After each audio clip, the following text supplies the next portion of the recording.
నమస్తే, welcome to మనం TV. Ayyappa అభయహస్త రూపంలో స్వామివారిని దర్శనం చేసుకుంటే మన కష్టాలు తొలగిపోతాయని ఎంతో ఆనందం, భక్తి పొంగుతుంది, ఆనందం ఉప్పొంగి వస్తుంది. అందుకే ప్రతి సంవత్సరం నిత్యం కూడా కేరళలో ఉన్నటువంటి అయ్యప్ప దేవాలయాన్ని నిత్యం వేల మంది దర్శనం చేసుకుంటే సంవత్సరంలో కోట్లాది మంది స్వామివారి భక్తులు నియమ నిష్టలతో దీక్షలు చేపడతారు. కొంతమంది సాధారణ భక్తులు కూడా స్వామివారి దర్శనానికి ఒక సెంటిమెంట్గా క్రమం తప్పకుండా వెళ్తూ ఉంటారు. అంత గొప్ప భక్తి పారవశ్యం పొందేటటువంటి ఆహ్లాద ఆధ్యాత్మిక ప్రదేశం అనేటప్పటికీ మనందరికీ గుర్తొచ్చేది కేరళ అయ్యప్ప దేవాలయం. ఇక్కడ మీరు చూస్తున్నారు. సో మన విశాఖపట్నానికి సంబంధించి ప్రభుత్వ ఐటీఐ స్టూడెంట్ వినయ్ రూపొందించినటువంటి ఈ కేరళ అయ్యప్ప స్వామివారి ఆలయ నమూనా ఎంతో అద్భుతంగా కనిపిస్తోంది. నిజానికి లాంగ్ నుంచి మనం ఎవరైనా చూస్తే ఆ అయ్యప్ప స్వామి వారి కేరళలో ఉన్నటువంటి టెంపుల్ స్ట్రక్చర్ ఎట్లా ఉంటుందో యాజ్ ఇట్ ఈజ్ అంతే కేర్ తీసుకొని వినయ్ ఈ ఆలయ నమూనాని అయితే రూపొందించడం జరిగింది. సో ఆ స్టూడెంట్తో ఒకసారి మాట్లాడదాం. సో పూర్తిగా తన మనసు నిండా అయ్యప్ప పైన ఉన్నటువంటి భక్తిని నింపుకొని దీన్ని తను రూపొందించినట్టుగా కూడా మనకి కనిపిస్తూ ఉంది. ఇందులో ప్రతి చోట ఎంతో అంటే ఆధ్యాత్మిక భావం కనిపిస్తూ ఉంది ఈ స్ట్రక్చర్ని చూసినప్పుడు, ఈ నిర్మాణాన్ని చూసినప్పుడు. వినయ్ నమస్తే. ఎస్, ఎందుకు అనిపించింది అయ్యప్ప స్వామి ఆలయాన్ని ఎందుకు ఆవిష్కరించాలి అనే ఆలోచన వచ్చింది? ఇది ఒక సిచ్యువేషన్ బట్టి ప్రాజెక్ట్ చేశాను మేడం. ఆ సిచ్యువేషన్ చాలా మంది శబరిమల వెళ్ళే వాళ్ళు ఉంటారు, కానీ వెళ్ళని వాళ్ళు కూడా ఉంటారు. దాంట్లో నేను ఒక్కడిని, అందుకని చెప్పేసి ప్రాజెక్ట్ చేశాను. అలాగే కూడా మాది అనకాపల్లి జిల్లా దేవరపల్లి మండలంలో శబరిమల టెంపుల్ లేదు, అంటే అయ్యప్ప స్వామి టెంపుల్ లేదు. కట్టుకుంటే ఇలా కట్టుకుందామని చెప్పేసి బాగుంటుందని చెప్పేసి ఈ ప్రాజెక్ట్ తయారు చేశాను. అంటే మీ ఊర్లో ఇలాంటి ఆలయ నిర్మాణం జరిగితే ఇలా ఉండాలి అనే ఒక ఆలోచన. అవును మేడం. సో మీరు చెప్పారు కోట్లాది మంది భక్తులు ఎప్పుడు కేరళ వెళ్తూ ఉంటారు అయ్యప్ప వారి దర్శనం కోసం, బట్ మీరు వెళ్లకుండానే ఈ ఆలోచన ఇంత అద్భుతంగా ఎలా చేయగలిగారు? నేను ఈ ప్రాజెక్ట్ చేసేటప్పుడు నేను ఒక మైండ్ మ్యాపింగ్ చేసుకున్నాను మేడం. ఈ ప్రాజెక్ట్ ఎలా చేయాలంటే అందరికీ గుర్తుండిపోయేలా చేయాలి. మా ఫాదర్ కార్పెంటర్ మేడం. ఆ వుడ్తో తయారు చేస్తే ఇంకా అందరికీ గుర్తింపు వస్తుందని చెప్పేసి ఈ ప్రాజెక్ట్ తయారు చేశాను మేడం. సో చాలా నీట్గా ఉంది. ఏదైతే as it is me thought ఉందో, ఇన్నోవేటివ్ థాట్, అది అలా మీరు డిజైన్ చేయటం అంటే జనరల్గా మనం ఊహించుకుంటాం ఒక ప్రాజెక్ట్ ఏదైనా డిజైన్ చేసేటప్పుడు ఈ స్ట్రక్చర్ ఇట్లా ఉండాలి అని మనం ఇమాజినేషన్లో పెట్టుకుని అది యాజ్ ఇట్ ఈజ్ రావాలంటే చాలా కష్టమవుతుంది, కానీ మీరు సక్సెస్ అయ్యారు. సో ఇది చూసిన తర్వాత మీ ఐటీఐలో స్టాఫ్ కానీ లేకపోతే సార్ ప్రిన్సిపల్ సార్ వీరంతా కూడా ఏమన్నారు? అసలు మా ప్రిన్సిపల్ సార్, మా వైస్ ప్రిన్సిపల్ సార్, మా టీఓ సార్ చాలా నాకు సపోర్ట్ చేశారు మరి ప్రాజెక్ట్ చేసినందుకు. నాకు మేడమ్స్ కూడా బాగా సపోర్ట్ చేశారు ఈ ప్రాజెక్ట్ చేసినందుకు. ఓకే. మా ఫ్యామిలీ మెంబర్స్, మా ఫ్రెండ్స్ కూడా నాకు సపోర్ట్ చేశారు ఈ ప్రాజెక్ట్ చేసినందుకు. నాకు ప్రతి ఒక్కరు సపోర్ట్ ఉండబట్టి నేను ఈ ప్రాజెక్ట్ని చేయగలను మేడం.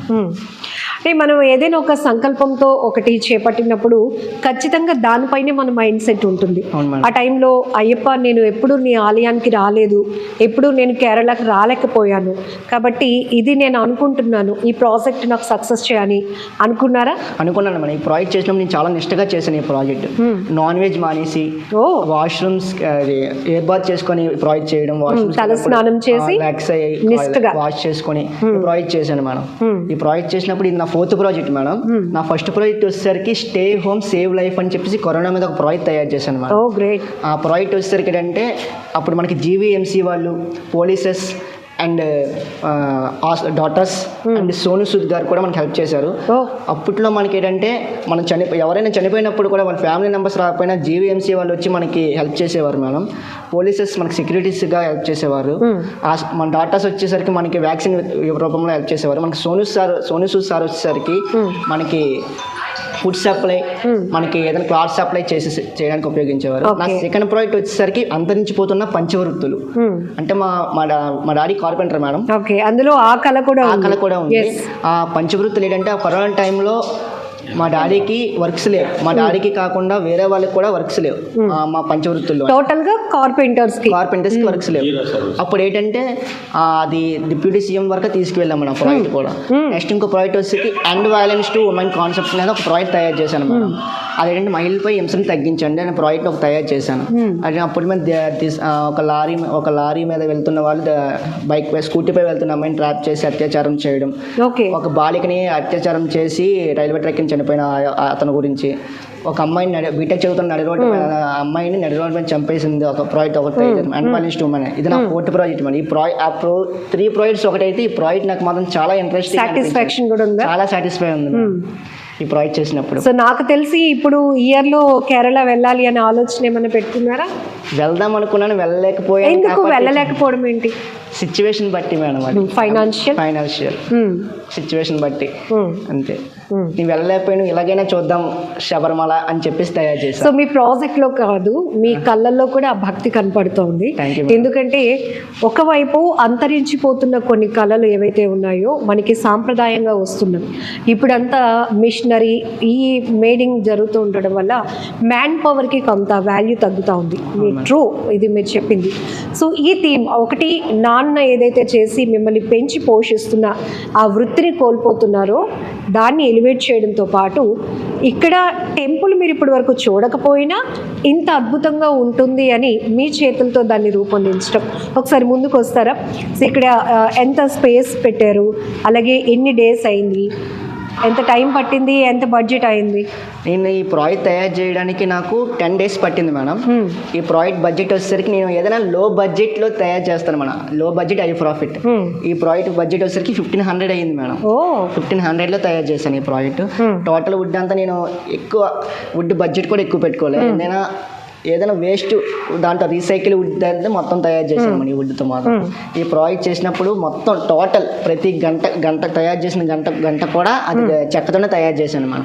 ఇప్పుడు ఏదంటే మా డాడీ వృత్తిని నేను మెరుగుపరచాలి, మా డాడీ మంచి వర్కర్ గుర్తించాలని చెప్పేసి ఈ ప్రాజెక్ట్ తయారు చేశాను. చాలా స్మార్ట్ వర్క్ కనపడుతుంది, ఎందుకంటే ఈ ఫినిషింగ్ కానీ ఎవ్రీథింగ్ చాలా నీట్గా చాలా స్మార్ట్గా కూడా వచ్చింది మీ ప్రాజెక్ట్. సెకండ్ థింగ్ ఏంటంటే దేవరపల్లి మండలంలో మీ విలేజ్లో అంటే మీ గ్రామంలో దేవరపల్లి విలేజ్లో ఇలాంటి ఆలయ నిర్మాణం కావాలి అని ఒక ప్రపోజల్ నడుస్తోందా మీ ఊర్లో, లేకపోతే మీకు ఏమైనా అంటే ఏమైందంటే ఒక రోజు అంబలం పూజ జరిగింది మేడం. ఒక స్వామి డబ్బులు కలెక్ట్ చేస్తున్నారు. కలెక్ట్ చేసిన నేను డబ్బులు దేనికి అనుకున్నాను మేడం. అదేంటంటే లాస్ట్లో ఒక ఏమన్నారంటే అది మన దేవరపల్లిలో ఒక అయ్యప్ప స్వామి టెంపుల్ కట్టుకోవడానికి ఉపయోగించుకుందాం అని చెప్పేసి అన్నారు. అప్పుడు నాకు ఈ థాట్ వచ్చింది మేడం. మరి మీ ఊరు వాళ్ళకి చూపించారా? ఇంకా చూసారు మేడం, ఇంకా బయటికి తీసుకెళ్ళారు. ఓకే, కాలేజ్ నుంచి కూడా సార్ ఉన్నారు కదా దేవరపల్లిలో. మా విలేజ్ వాళ్ళు కూడా నాకు బాగా సపోర్ట్ చేస్తారు మేడం. మా sir MP sir Bhaskararao sir కూడా అందరూ. సో ఐటీఐ వైస్ ప్రిన్సిపల్ గారు కూడా మనతో పాటు ఉన్నారు. నమస్తే సార్. నమస్తే అమ్మా. అంటే ఒకటి, పిల్లలు ఏదైనా సాధిస్తే తల్లిదండ్రులకి ఎంత సంతోషంగా ఉంటుందో ఈరోజు మళ్ళీ మేము ఇలా ఇంటర్వ్యూ చేయడానికి కాలేజ్కి వచ్చాం మీ ఐటీఐకి. సో మీ స్టూడెంట్ ఇట్లాంటి ప్రాజెక్ట్స్ చేసినప్పుడు ఏమనిపిస్తూ ఉంటుంది? వాళ్ళకి మీరు ఇచ్చే సలహాలు కానీ ఎంకరేజ్? మేము కుర్రోళ్ళకి అందరికీ కూడా మన ఐటీ 1957లో స్థాపించబడిందమ్మా. ఈ ఐటీలో 22 ట్రేడ్లు ఉన్నాయి.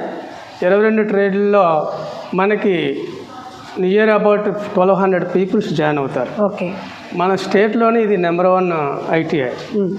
అంటే ఇంకో ఐటీ నాంపల్లిలో ఉండేదమ్మా.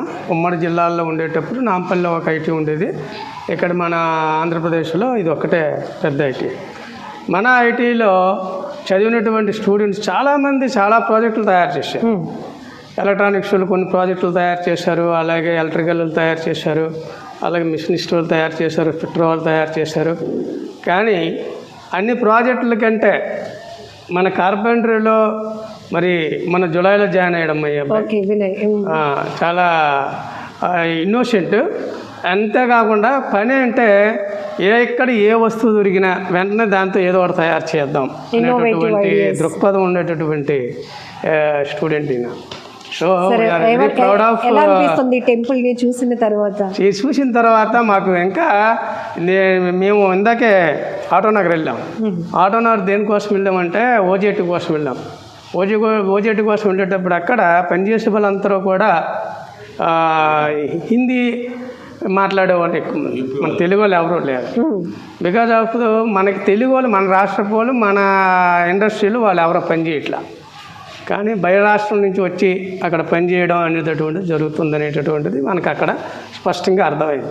సో ఇలాంటి స్టూడెంట్స్ ఉంటే నేర్చుకునే దృక్పథం ఉండాలి. మెయిన్ ఏంటంటే మనం ఐటీ ఎందుకు జాయిన్ అయ్యాం, ఈ ఐటీలో ఏం నేర్చుకున్నాం, ఏమి నేర్చుకున్న తర్వాత మనం దీన్ని ఎలాగా మనం సద్వినియోగం చేసుకోవాలి, రేపు పొద్దున్న ఉపాధికి ఎలాగా మనం ఉపయోగించుకోవాలి అనేటటువంటిది ప్రతి స్టూడెంట్లో కూడా రావాలి.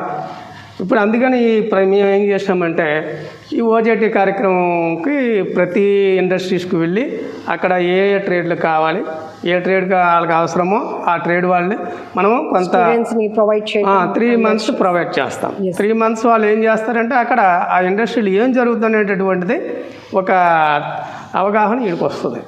సో ఓజేటీ తాలూకా ప్రధాన అంశం ఏంటంటే ఇండస్ట్రీకి ఇన్స్టిట్యూట్కి రెండింటికి మధ్య కొంత ఆ గ్యాప్ ఏదైతే ఉందో ఆ గ్యాప్ ఫిల్ చేయడం కోసం అనేసి ఓజేటీ మనకి గవర్నమెంట్ మీరు చెప్తున్నట్టు లోకల్ టాలెంట్ అనేది కాస్త ఆదరణకి నోచుకోలేని పరిస్థితుల్లో ఉంటుంది. బట్ ఇలాంటి ప్రభుత్వ ఐటీఐలో కూడా చాలా ఇన్నోవేటివ్ థాట్స్తో, ఇన్నోవేటివ్ ఐడియాస్తో వాళ్ళకు వాళ్ళు స్పెషల్ రికగ్నైజేషన్ కోసం పరితపించే స్టూడెంట్స్ కూడా చాలామంది ఉన్నారు. వాళ్ళు చేసే ప్రాజెక్టులకి ఎంకరేజ్మెంట్ ఉంటే కనుక ఇంకా వాళ్ళు దే కెన్ డూ మోర్, ఎక్కువగా చేయగలుగుతారు. అలాంటి కెపాసిటీ ఉన్న వాళ్ళు కూడా ఉన్నారు అని నేరుగా వైస్ ప్రిన్సిపల్ గారే చెప్తున్నారు. ఇంకోవైపు వినయ్ని మనం 100% హార్ట్ఫుల్గా అప్రిషియేట్ చేయాల్సిందే. ఇప్పటి వరకు ఇక్కడ వాళ్ళ ట్రేడ్స్ని బట్టి చాలా ప్రాజెక్ట్ చేసిన స్టూడెంట్స్ ఉన్నప్పటికీ ఇక్కడ తను తీసుకున్న థీమ్ ఏంటంటే ఏదైతే తన తండ్రి పోషకాహారంగా మారినటువంటి వృత్తి ఆధారంగా చేసుకున్న కార్పెంటర్ వృత్తి అంతరించిపోతున్నటువంటి కళల్లో, అంతరించిపోతున్న వృత్తుల్లో ఒకటిగా ఉంది కాబట్టి అది తనను చాలా బాధించింది, కలిచివేసింది. దానికోసమే ఆ వారసత్వాన్ని కొనసాగించడంతో పాటు తన తండ్రి చేస్తున్న పనిని గౌరవించాలని, ఇంకొక రకంగా కాలేజ్లో తను చేపట్టినటువంటి ప్రాజెక్ట్కి ఈ రకమైనటువంటి ఎలివేషన్ తీసుకురావాలి. తన ఆలోచన ఆర్థికపరమైన సపోర్ట్ లేక కేరళ వెళ్ళలేకపోయాను అయ్యప్ప స్వామి దర్శనానికి. కానీ ఈ రూపంలో నేను ఈ ప్రాజెక్ట్ చేసినప్పుడు జస్ట్ 1500 రూపాయలు బడ్జెట్లో ఇంత అద్భుతంగా నేను చేసినప్పుడు కూడా నియమ నిష్టలతో తలస్నానం చేస్తూ, అలాగే ఒకవేళ వాష్రూమ్ నీడ్స్ అయినా ఆ రోజు దాన్ని ముట్టుకోకుండా నెక్స్ట్ డే దాన్ని కంటిన్యూ చేస్తూ ఈ ఆలయ నమూనా అయితే ఆవిష్కరించడం జరిగిందని చెప్తున్నాడు వినయ్. రియల్లీ మనం అందరం అప్రిషియేట్ చేయాల్సిందే. Thank you. All the very best మా. Okay, thank you sir.